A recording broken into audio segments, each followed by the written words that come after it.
Olá pessoal, meu nome é Andrei Maier, eu sou professor de Neurociências e Fisiologia Geral da Universidade Federal de Santa Catarina e é com enorme prazer que lhes dou boas-vindas ao 19º episódio do meu podcast Culpa do Cérebro. No episódio de hoje a gente vai conversar sobre um dos temas que mais me pedem para falar, que são os sonhos. Afinal, o que são os sonhos? De onde vêm os sonhos? Como é que o nosso cérebro cria os sonhos? Por que o conteúdo do sonho é daquele jeito, meio malucão, meio sem noção? E a gente vai falar um pouquinho também sobre paralisia do sono e finalmente a gente vai discutir quais são as funções do sonho. Será que ele tem alguma função? Será que ele pode nos ajudar de alguma maneira? E já adianto que sim, o sonho e a fase do sono em que o sonho acontece possuem várias funções, entre elas aprendizado, nos ajudam a aprender, especialmente aprendizado do ponto de vista emocional, nos ajudar a superar traumas, por exemplo. Do ponto de vista de criatividade, os sonhos e a fase do sono em que os sonhos acontecem podem nos ajudar a ser mais criativos, a criar coisas novas, invenções novas. Podem também nos ajudar a resolver problemas. Então vocês vão ver e entender por que dormir pode ajudar a gente a resolver problemas da nossa vida. E finalmente vamos discutir uma possibilidade instigante de que o sonho esteja nos ajudando a prever e, mais importante, se preparar para o futuro, beleza? Mas antes de continuar, gostaria de lembrá-los, quer você esteja no YouTube, no Spotify, qualquer outra plataforma, deve ter um botãozinho para você curtir esse vídeo. Então curta esse vídeo, comente e compartilhe, porque isso ajuda bastante esse projeto a crescer e as plataformas entenderem que esse conteúdo é interessante e de relevância. E também queria aproveitar para deixar um recado para você aí que é aluno de algum curso da saúde. Se você é aluno ou formado em um curso da saúde, da educação física, nutrição, medicina, psicologia, odontologia ou qualquer outro curso da saúde, muito em breve eu vou lançar uma masterclass sobre sono. Para você que é no curso da saúde, acredito que vai ser realmente muito interessante, porque praticamente todas as funções do cérebro e do corpo dependem do sono. Então, o que quer que você esteja fazendo com o seu cliente, seu paciente, o resultado vai depender do sono dele. Então, se você quer ajudar, ou ajudar o seu paciente, seu cliente a regular o sono dele, essa masterclass vai ser maravilhosa para você, porque eu vou explicar como é que o sono acontece, como é que ele não acontece, os fatores que afetam, com profundidade. Não é um conhecimento que você vai encontrar facilmente no livro-texto. Eu uso muito artigo científico para embasar o que eu estou falando. Então, fique ligado lá no meu Instagram, @profandrei.neuro, porque eu vou anunciar mais detalhes sobre a masterclass lá. Então, vamos lá, pessoal. Vamos começar do início. O que são os sonhos? De onde que vêm os sonhos? Do ponto de vista científico, pessoal, sonhos nada mais são do que fruto da atividade aleatória, meio caótica, de áreas específicas do cérebro numa fase específica do sono. As mesmas áreas que se ativam quando a gente está acordado, quando a gente está vendo alguma coisa, ouvindo, movimentando o corpo e sentindo emoções diferentes, elas se ativam de novo numa fase específica do sono, gerando toda aquela simulação que a gente tem durante o sonho. Aquela simulação do que você está vendo e sentindo e mexendo. Isso tudo é gerado pela atividade das áreas que controlam essas funções, de áreas visuais, de áreas motoras, elas se ativam numa fase específica do sono, gerando aquela simulação maluca que a gente tem, né? Agora, que fase é essa, Andrei? Pessoal, como eu já comentei em outros episódios, o sono ele pode ser dividido em várias fases. Inicialmente, quando a gente começa a dormir, a gente entra na primeira fase que a gente chama de sonolência, que é quando o seu cérebro, o seu corpo está num meio termo ali entre acordado e dormindo. Mas aí já começa a acontecer um fenômeno importante. A atividade do cérebro e do corpo começa a diminuir. Tá? A taxa metabólica do cérebro começa a diminuir, a frequência cardíaca começa a diminuir, a frequência respiratória começa a diminuir. É como se a atividade do nosso corpo, de modo geral, começasse a diminuir, tudo bem? E começa a acontecer uma outra coisa importante também. O portão de entrada de informações sensoriais do mundo externo, visão, audição, toque na pele, ele começa a se fechar. Então é como se o nosso cérebro começasse a entrar num estado de funcionamento em que ele começa a ignorar mais os estímulos externos, né? E aí, depois do primeiro estágio, a sonolência, a gente entra no estágio de sono leve, né? Então você já está dormindo, mas você está no estágio do sono, de sono relativamente leve, né? O portão da entrada sensorial se fecha um pouco mais, a atividade tanto do cérebro como do corpo diminui um pouco mais. E aí, finalmente, depois de uns 30 minutos, a gente entra no famoso sono profundo. A pessoa está lá apagadona, é o estágio onde é mais difícil você acordar uma pessoa. Por quê? O portão que permite a entrada de informações sensoriais, ele está relativamente bastante fechado, está impedindo a entrada de informações sensoriais e o padrão de atividade do cérebro está bem diferente de como ele fica quando a gente está acordado. Então é difícil você tirar a pessoa daquele estado para colocar, é mais difícil você tirá-la daquele estado para colocá-la no estado de atividade do acordado, né? Então a pessoa está lá apagadona no sono profundo. E a atividade, se a gente olha a atividade do cérebro e do corpo, ela está relativamente baixa. A taxa metabólica do cérebro está baixa, a frequência cardíaca está relativamente baixa, a frequência respiratória também. Tudo bem?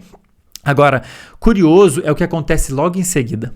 Logo depois do sono profundo, que a atividade está reduzida, aliás, essas 3 etapas que eu comentei agora, elas são super importantes, inclusive para várias funções, aprendizado e várias funções, mas entre elas restauração das funções do corpo e do cérebro, né?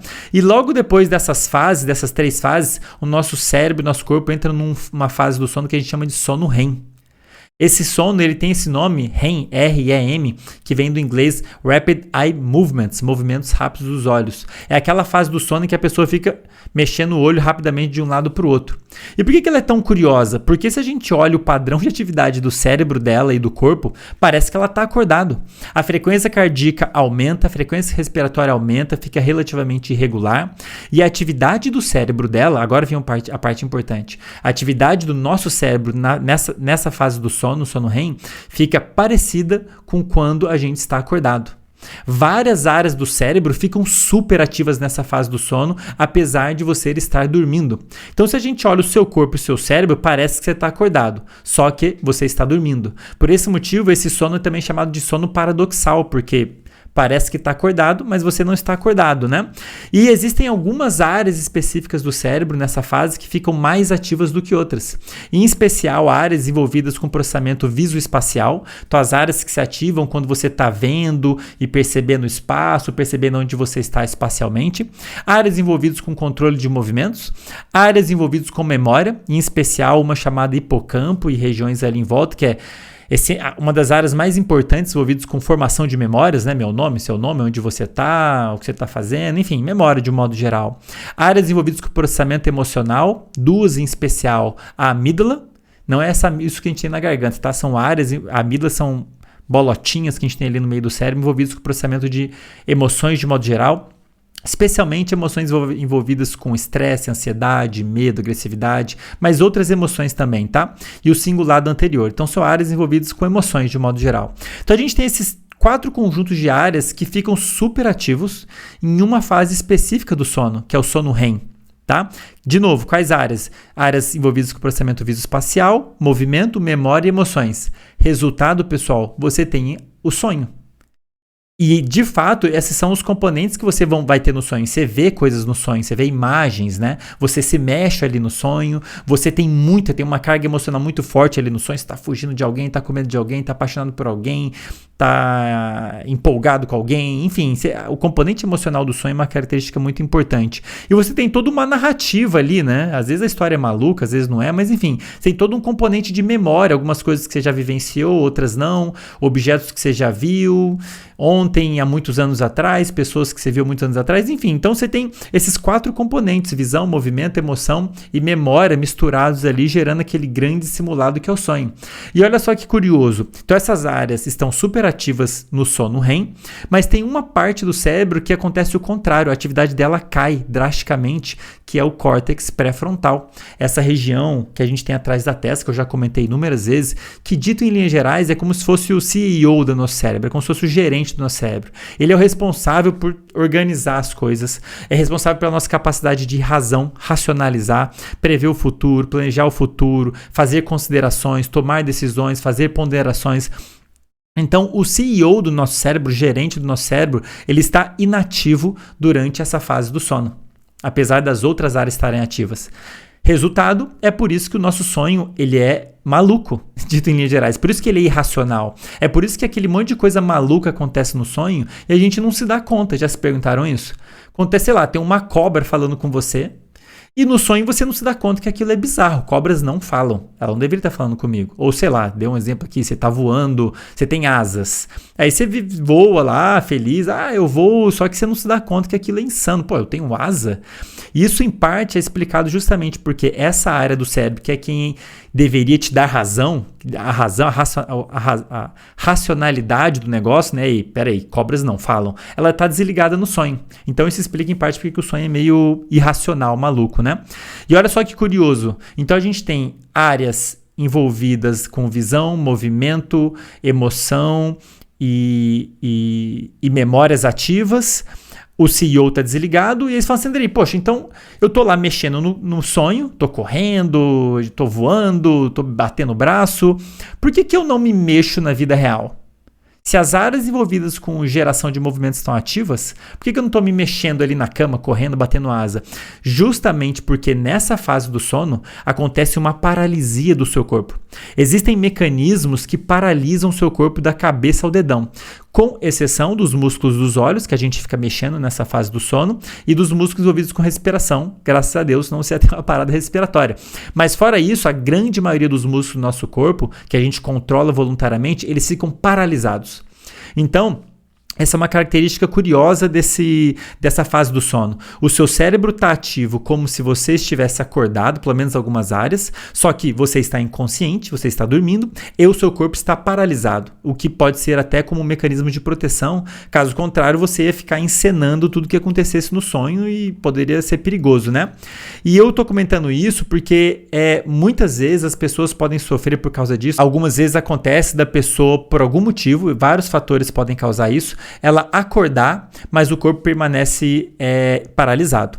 Às vezes ocorre uma certa dessincronia entre os mecanismos que colocam você consciente e os mecanismos que estão ali paralisando o seu corpo, de modo que você desperta, só que o seu corpo ainda está paralisado. Isso é o que a gente chama, é a famosa, que muita gente me pergunta, paralisia do sono.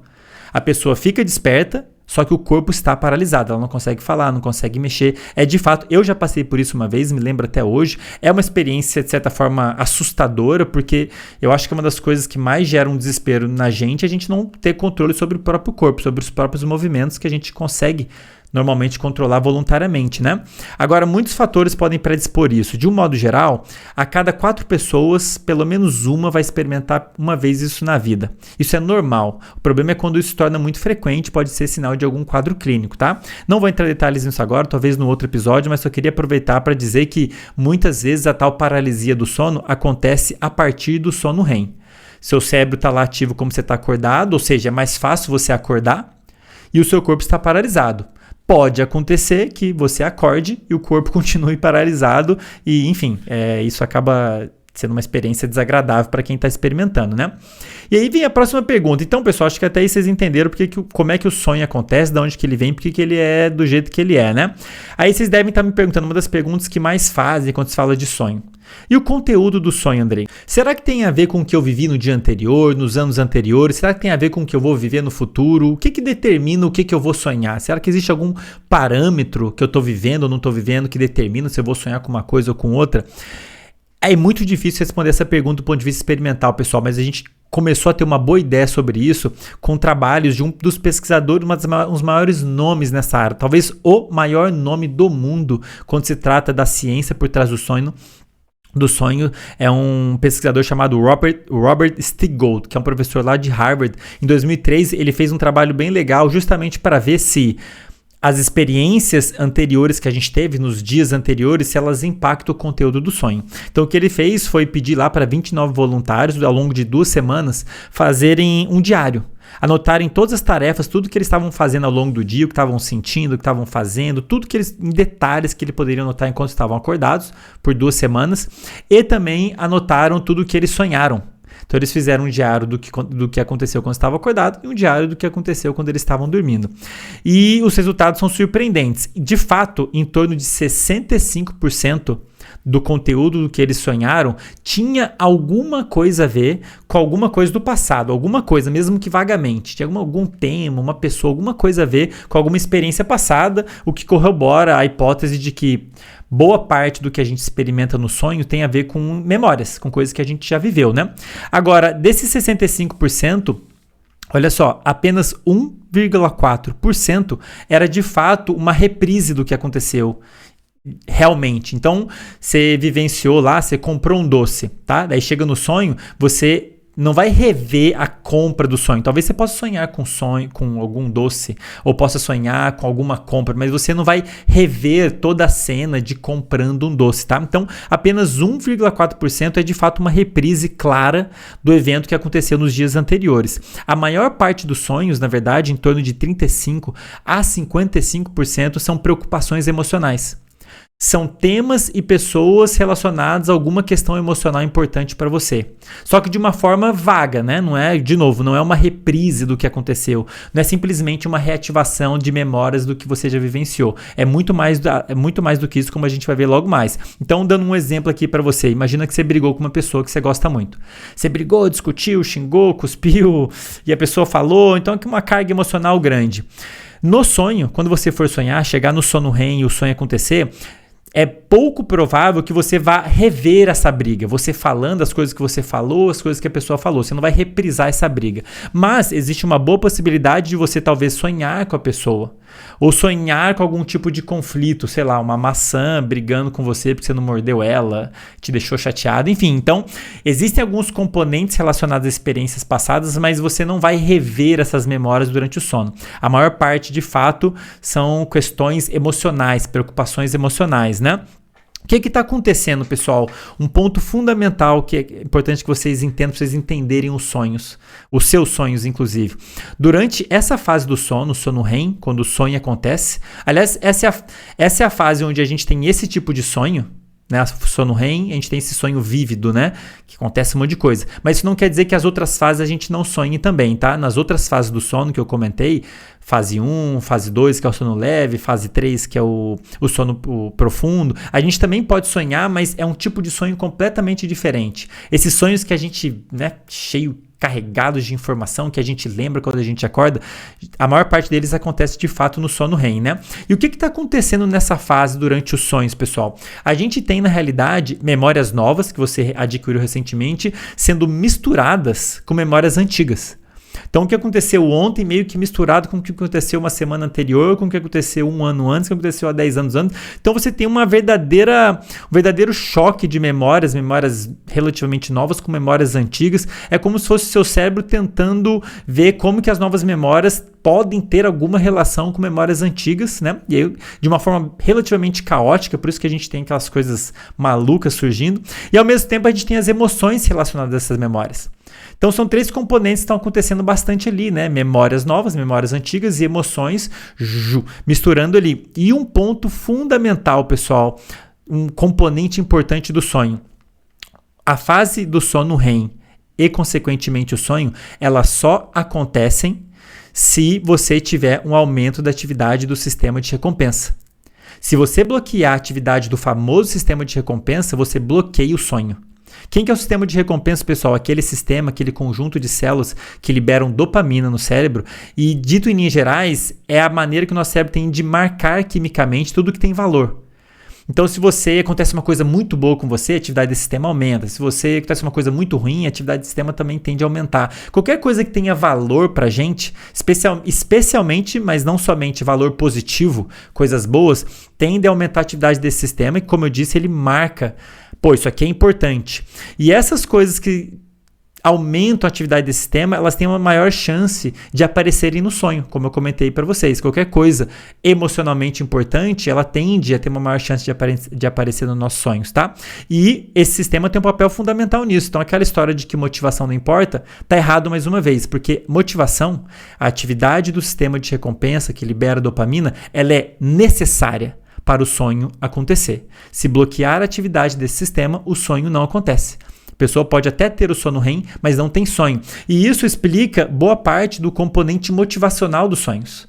Parem para lembrar um sonho que você teve aí. A carga emocional é forte, geralmente, e sempre tem um componente de valor, de atração ou repulsão no sonho. Você sempre está ali atraído por alguma coisa, querendo alguma coisa, buscando alguma coisa, ou o contrário, está fugindo de alguma coisa, repelindo alguma coisa, com medo de alguma coisa. Então você tem um componente motivacional muito forte no sonho, causado por esse sistema. Então anotem aí, isso é importante, né? Porque, de novo, motivação importa, inclusive para a gente sonhar. Esse sistema de recompensa, ele está mais ativo no sonho, beleza? Então explica, pessoal. Somando isso tudo, a gente tem áreas visuais, motoras, relacionadas à memória e com emoção sendo ativas, gerando sonho. Você tem memórias novas, antigas, se misturando com muita emoção e gerando aquele aspecto emocional carregado. E dentro desse aspecto emocional, a gente tem esse componente motivacional causado pela atividade do sistema de recompensa. Então, dopamina aumenta na hora que a gente vai sonhar, né? Agora, próxima pergunta que vocês devem estar se fazendo. Tem significado, Andrei? aquela narrativa toda, se eu parar e lembrar, eu consigo tirar algum significado dali? Pessoal, infelizmente, a resposta científica é não. Tá? Até o momento a gente tem absolutamente nenhum método científico que permita traduzir os sonhos. Isso não quer dizer que não possa ter algum significado para você. Por exemplo, você sonhou que terminou com o namorado ou com a namorada. Você se sentiu muito mal. Aí você acorda, lembra e fala, poxa, me senti muito mal. Então você já teve até uma questão de aprendizado sobre você mesmo, né? Você fala, bom, terminei, fiquei mal, então se algum dia eu considerar terminar, eu talvez não queira porque eu sei que eu vou me sentir mal. Pode ter um significado para você, vamos voltar a falar sobre isso mais no finalzinho do episódio, mas a gente não tem uma maneira de interpretar sonhos cientificamente. Se você me falar um relato de sonho, eu não tenho nada que eu possa te dizer cientificamente. Se você sonhou isso, quer dizer isso. Se você sonhou aquilo, quer dizer aquilo, tá? Isso vai variar muito de acordo com a sua interpretação dos seus próprios sonhos. Agora, ou seja, não temos, até o momento, cientificamente, os sonhos não têm um significado específico, a narrativa do sonho. Mas, por outro lado, precisamos considerar o seguinte. Muitas vezes você já deve ter experimentado isso. Você, por algum motivo, interrompeu o seu sonho. Você acordou por algum motivo, talvez fosse um pesadelo, talvez fosse um sonho muito bom. E aí você voltou a dormir. E aí você voltou a dormir e voltou para o mesmo sonho. Isso já aconteceu comigo mais de uma vez. Eu acordei, voltei para o mesmo sonho. Interrompi, acordei, voltei para o mesmo sonho. O que sugere que aquele padrão de atividade que eu comentei das áreas do cérebro que acontecem no sono REM, elas talvez não sejam tão aleatórias assim. Existe alguma certa organização ali, caso contrário, depois que você voltasse a dormir, você ia voltar num sonho completamente diferente, beleza? Agora vamos lá, pessoal. Apesar dos sonhos não terem necessariamente a historinha do sonho, né, a narrativa, não terem um significado, isso não quer dizer que sonhos não tenham função, não tenham importância pra gente. E na verdade, ele tem várias funções super interessantes. A primeira que eu quero comentar 4 aqui com vocês. A primeira que eu queria comentar é que tanto o sono REM, que é a fase do sono em que esses sonhos acontecem como sonho, parece ter um papel fundamental de aprendizado. O sono, de um modo geral, é fundamental para o aprendizado. Naquelas outras fases do sono, uma coisa que acontece, por exemplo, né, o sono, especialmente no sono leve, sono profundo, você tem uma reativação das memórias novas que você adquiriu. Isso é super importante para consolidar essas memórias para elas ficarem mais firmes, tá? Então, o sono é fundamental para o aprendizado de um modo geral. Agora, o sono REM especificamente, parece que ele funciona como se fosse uma forma de você lapidar as memórias e talvez até criar memórias novas. É especialmente importante para você aprendizado do ponto de vista procedural, aprender novos procedimentos, coisas automáticas, habilidade motora e também do ponto de vista emocional. O sono REM e o sonho parecem super importantes para a gente aprender a responder emocionalmente ao mundo à nossa volta, tá? Porque o que acontece? De novo, lembrando, a gente tem memórias novas que estão lá sendo reativadas junto com várias memórias velhas. Então você tem um choque de coisa nova com coisa velha, mas ao mesmo tempo você tem atividades diárias envolvidas com processamento emocional, especialmente a tal amígdala e o tal cingulado, tá? Só que esse processo todo de reativação de memória, de áreas envolvidas com emoção, ele acontece num contexto químico muito especial. Porque o sono, nesse momento, quando a gente está sonhando, o estado químico do cérebro é muito diferente de quando a gente está acordado. Tem um sinal químico que costuma estar bastante elevado quando a gente está estressado, quando a gente está agitado, quando a gente está alerta, quando a gente está ativo, que nessa fase do sono, quando a gente está sonhando, ele está baixo, que é a noradrenalina. Uma característica muito comum do sono REM, quando os sonhos acontecem, é a noradrenalina tá baixa. E por que isso é importante? Olha só o raciocínio por trás disso, e depois eu vou comentar um trabalho mostrando como que o sono REM, em especial, é importante para ajudar a gente a aprender a lidar com experiências emocionalmente carregadas, para nos ajudar a lidar com traumas, por exemplo. Essa tal noradrenalina é um sinal químico que é liberado especialmente quando algo estressante acontece, quando você está com medo, quando você está ansioso, se alguma coisa negativa muito forte acontecer, uma experiência carregada negativamente, você pode saber que você vai ter liberação desse sinal químico noradrenalina. E tem um motivo para isso. O sinal químico vai modular várias áreas do cérebro, vai modular várias partes do corpo, meio que te preparando para lidar com aquela situação de perigo, de problema. Tudo bem? Então isso é uma resposta normal quando a gente está acordado, libera um dos hormônios do estresse para você lidar com aquilo. Só que na hora que você entra no sono REM e começa a sonhar, esse sinal químico está super baixo. E por que isso é interessante? Porque é uma oportunidade que o seu cérebro tem de revisitar aquela experiência. Lembrando que você tem ali reativação de memórias novas, memórias velhas. Só que numa situação em que o sinal químico do estresse está baixo. Então é como se fosse uma oportunidade que o seu cérebro tem de olhar a situação novamente, digamos assim, olhar aquela experiência novamente, só que de uma forma mais fria. Porque o sinal químico envolvido com estresse e medo está baixo. Então é como se o cérebro tivesse a oportunidade de olhar com calma, né? Peraí, vamos ver isso daqui.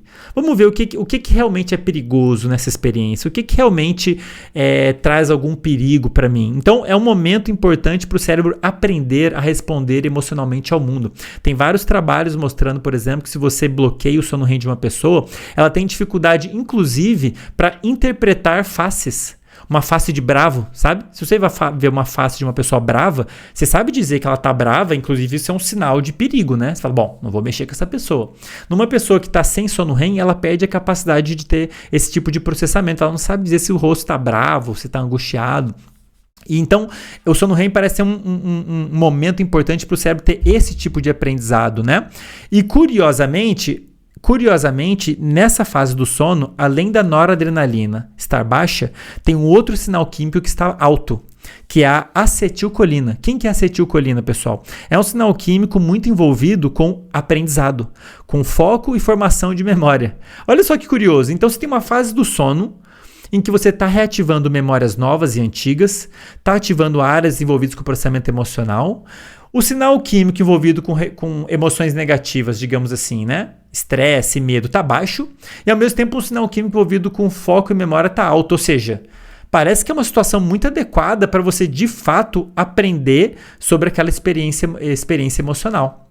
Legal, né? E daí veio uma teoria que coloca que o sono, especialmente o sono REM, funciona meio que como uma terapia noturna. Como se fosse uma terapia.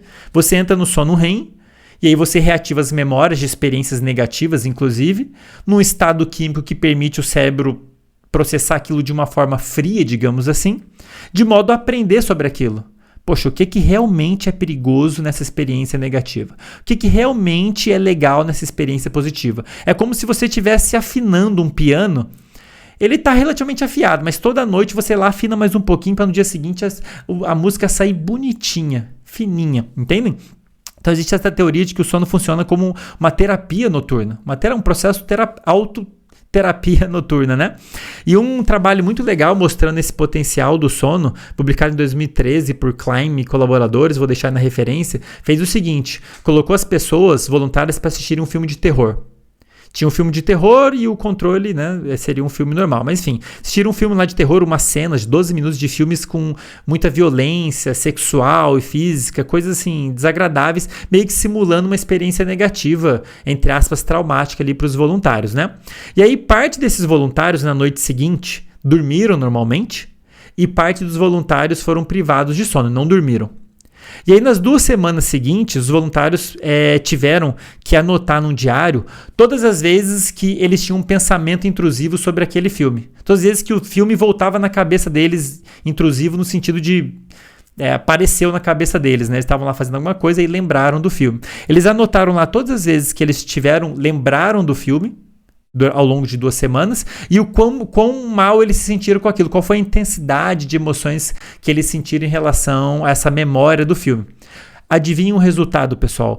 Os voluntários que dormiram, eles tiveram menos pensamentos intrusivos, ou seja, eles lembraram menos do filme de terror ali, digamos assim, lembraram um número de vezes menor, e todas as vezes que lembraram, a intensidade da resposta emocional que eles tiveram foi menor. É como se o cérebro delas tivesse meio que aprendido a lidar com aquela experiência melhor do que os outros voluntários que ficaram acordados. Os que ficaram acordados tiveram mais pensamentos intrusivos sobre o filme de terror, e toda vez que eles lembravam, a resposta emocional era maior.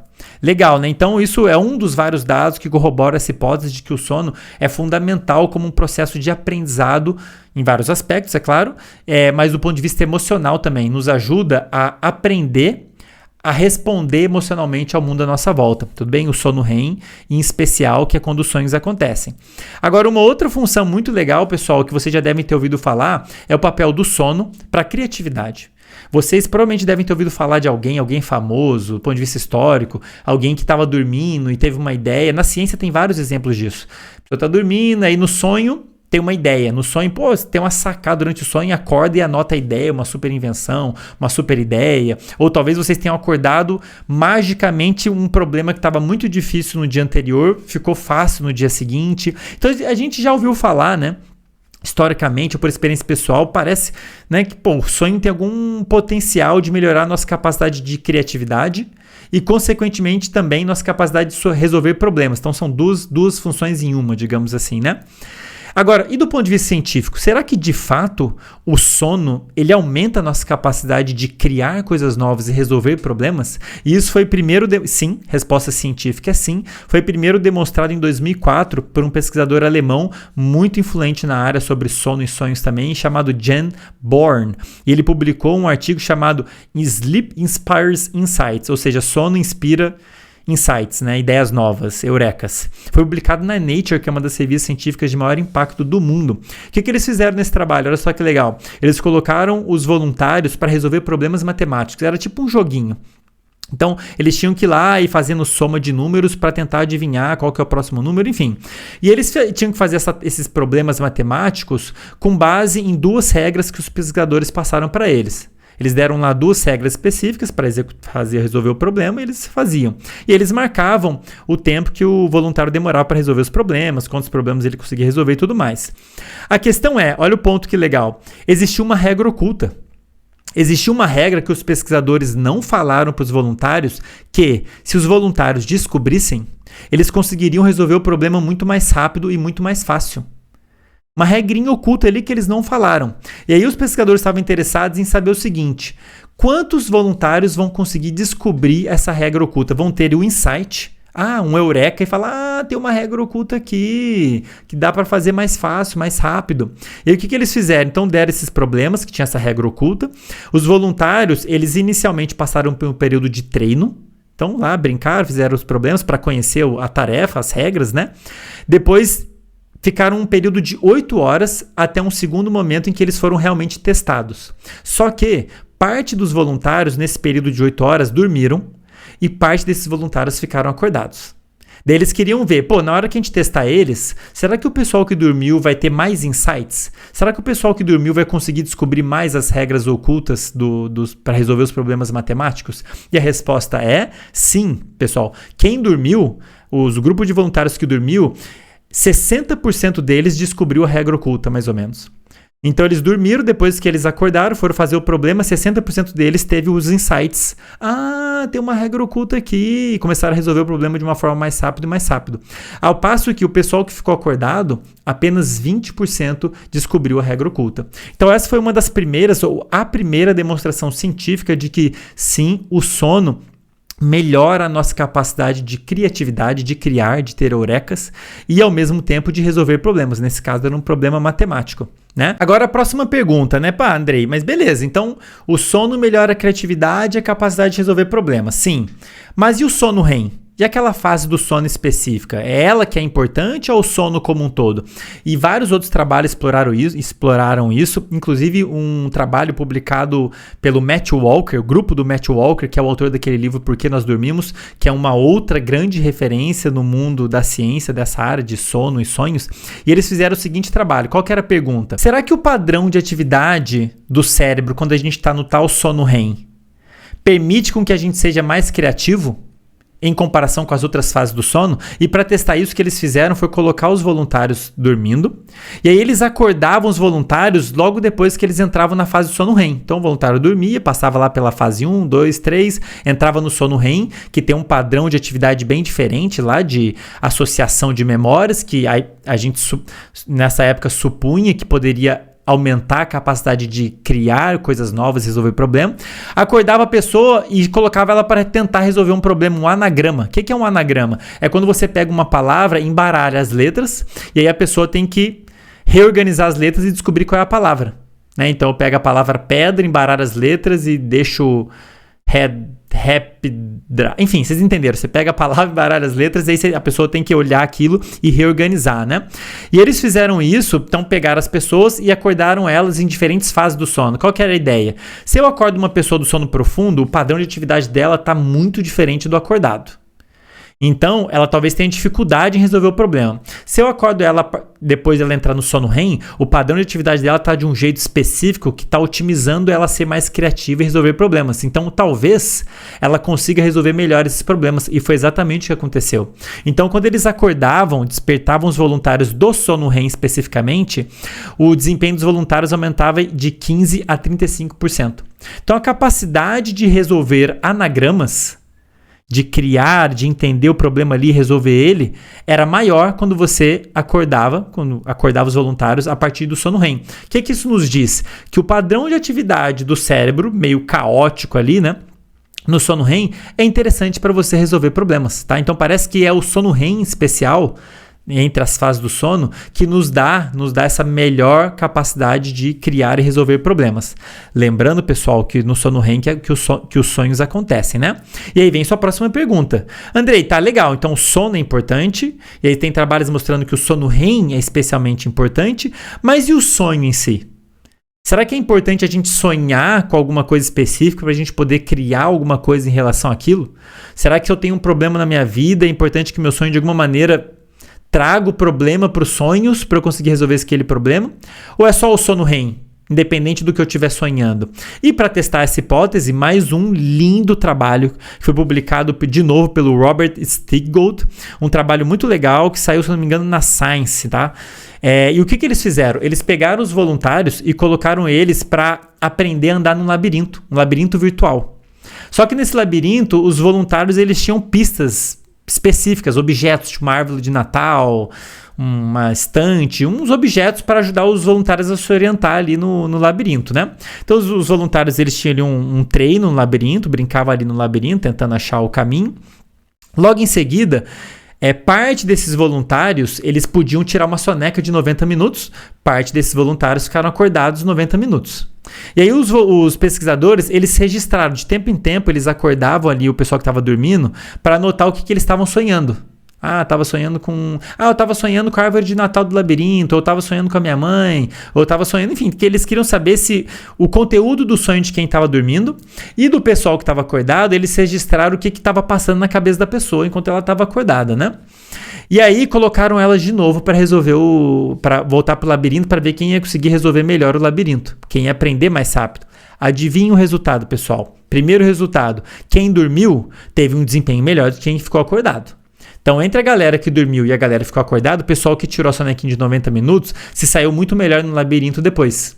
Mais uma evidência dentro das inúmeras do potencial, da importância do sono para o aprendizado de modo geral. Então, até aí a gente já sabia, o sono é importante. Mas agora a gente quer saber se o sonho é importante para a gente conseguir aprender e resolver problemas, né? Daí eles olharam para o pessoal que dormiu. Olhando o sonho do pessoal que dormiu, teve um grupo que sonhou mais com o labirinto do que outro. E eles viram que quem sonhou, né, durante a soneca de 90 minutos, os voluntários que sonharam com algum elemento ou tema relacionado ao labirinto, ou seja, que tiveram um labirinto entrando no sonho de alguma maneira, né, algum elemento, algum tema, alguma coisa relacionada ao labirinto, eles tiveram um desempenho 10 vezes melhor do que quem dormiu.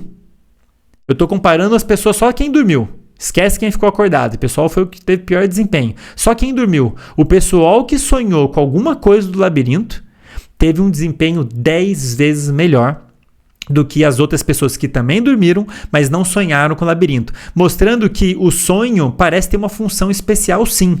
Não é só o sono REM em si, mas o conteúdo do sonho parece ser importante, um reflexo talvez da atividade de memórias específicas ali, que permite a gente ali no sonho processar a informação, aprender, né, sobre o problema ali, que nesse caso era um labirinto, de modo que na hora que a gente acorda, a gente tem um desempenho melhor no que quer que a gente esteja fazendo. Então, mostrando que não é apenas o sono, também não é apenas o sono REM, mas sim o sonho tem um papel importante para a nossa capacidade de criar coisas novas e resolver problemas, tá?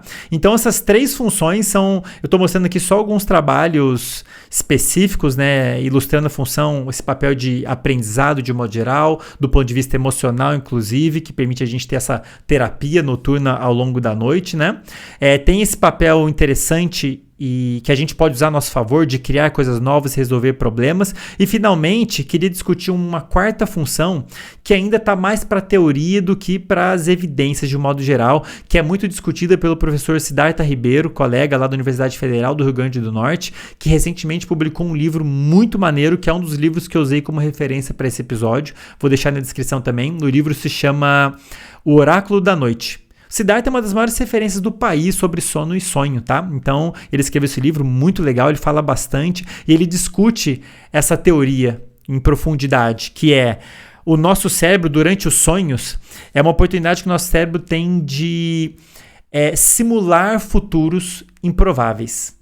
Porque pensar no futuro a gente pensa enquanto a gente está acordado, só que a gente pensa em coisas mais prováveis. Como o nosso CEO, o nosso gerente está funcionando quando a gente está acordado, a gente fica um pouco restrito no como a gente simula o futuro. Se simula futuros que são relativamente prováveis, obviamente. Mas no sonho, como o CEO está desligado, o gerente foi embora da fábrica, o negócio fica mais bagunçado, mais embaralhado, e é um excelente momento para você misturar, para o cérebro, misturar e juntar informações que inicialmente poderiam não fazer muito sentido, poderiam não ter muita relação do ponto de vista racional. Isso é muito legal, de novo, para criar coisas novas, para resolver problemas, porque você está misturando coisas improváveis, e é também uma excelente oportunidade para você criar possíveis cenários futuros improváveis e, naturalmente, te preparar para esses cenários futuros, as coisas que talvez você não tivesse nem pensado. E o Siddhartha, então, discute bastante essa possibilidade, bem legal. Então, de certa forma, tudo meio que conversa, né, gente?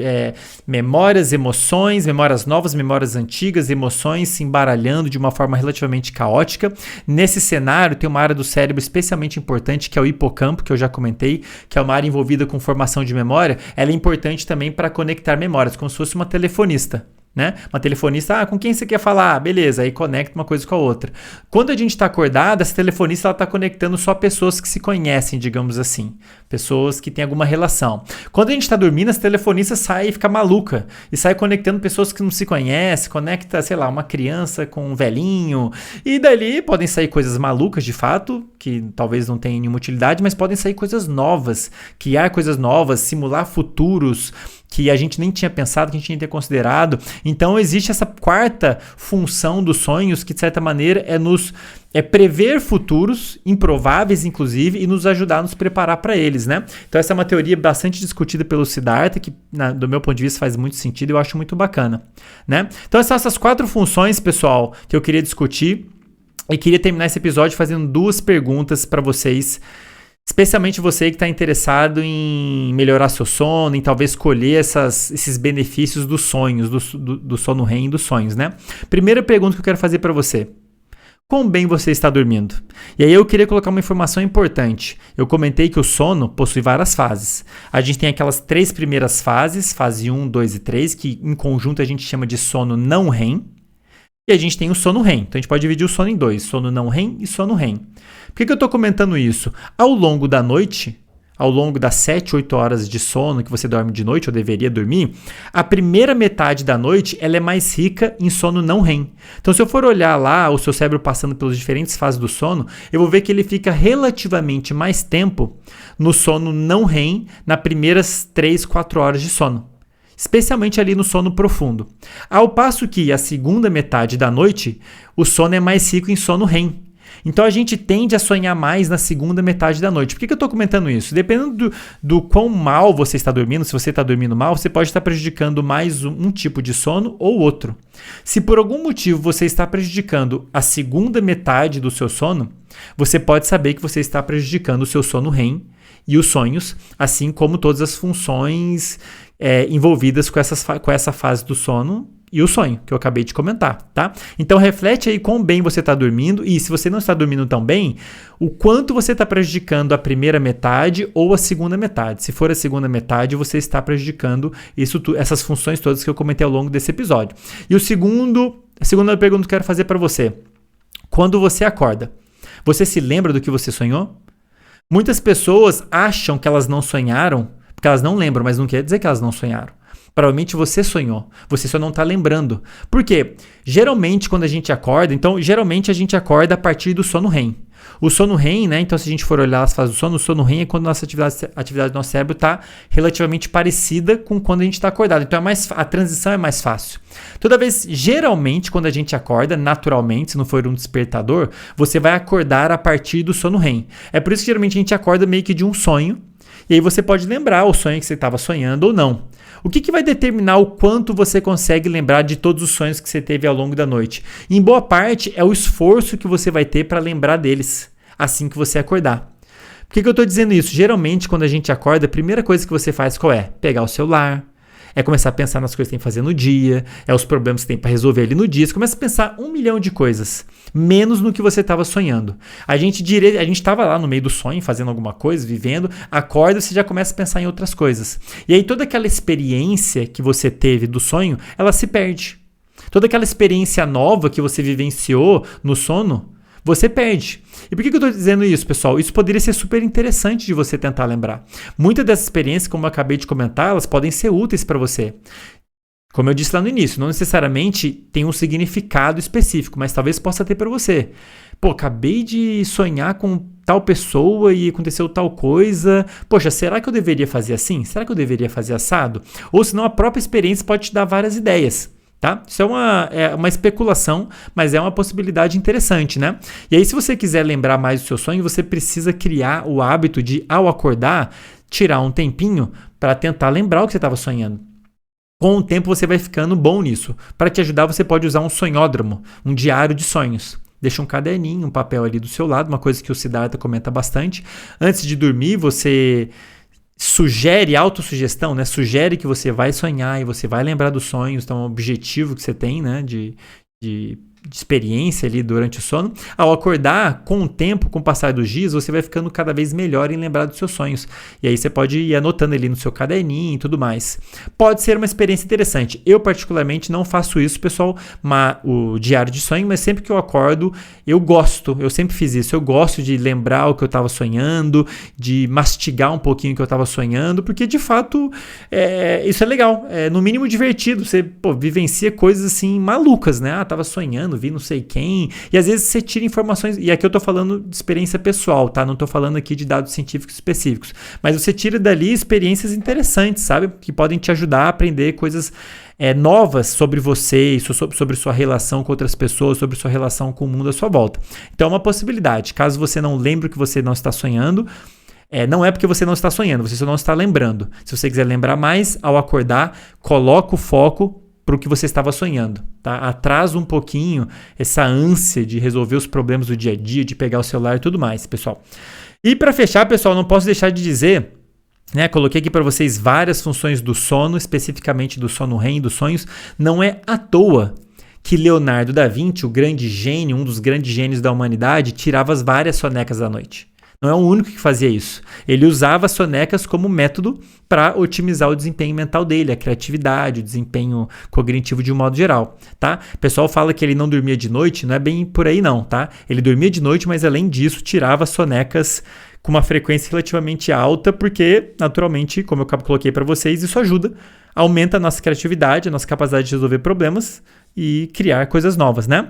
Beleza, pessoal? Com isso eu concluo esse episódio. Queria lembrá-los de já curtir, quem não curtiu ainda, curte esse episódio, deixe nos comentários. Se tiver alguma dúvida, alguma sugestão, deixe aí nos comentários. Apesar de eu não conseguir respondê-los, eu estou de olho. Inclusive, acabei de contratar uma pessoa para me ajudar exclusivamente com o YouTube, para me ajudar a me comunicar aqui com vocês. Então, ela está me passando todas as informações. Por favor, coloque ali, isso ajuda a plataforma a entender que é interessante. E, finalmente, pessoal, colocar aqui 2 grandes referências que eu usei para esse episódio, para quem quiser ler mais a fundo, foram 2 livros. O Porquê Nós Dormimos, do Matt Walker, tem um capítulo só sobre sonhos, muito legal, ele discute pelo menos parte do que eu coloquei nesse episódio. E de novo o livro Oráculo da Noite do Siddhartha Ribeiro, ambos os livros são sensacionais, vou deixar o link aqui na descrição para quem quiser comprar e ler, são muito bacanas, beleza? Pessoal, com isso eu encerro esse episódio, como sempre foi um prazer incomensurável e a gente se vê no próximo episódio. Até lá!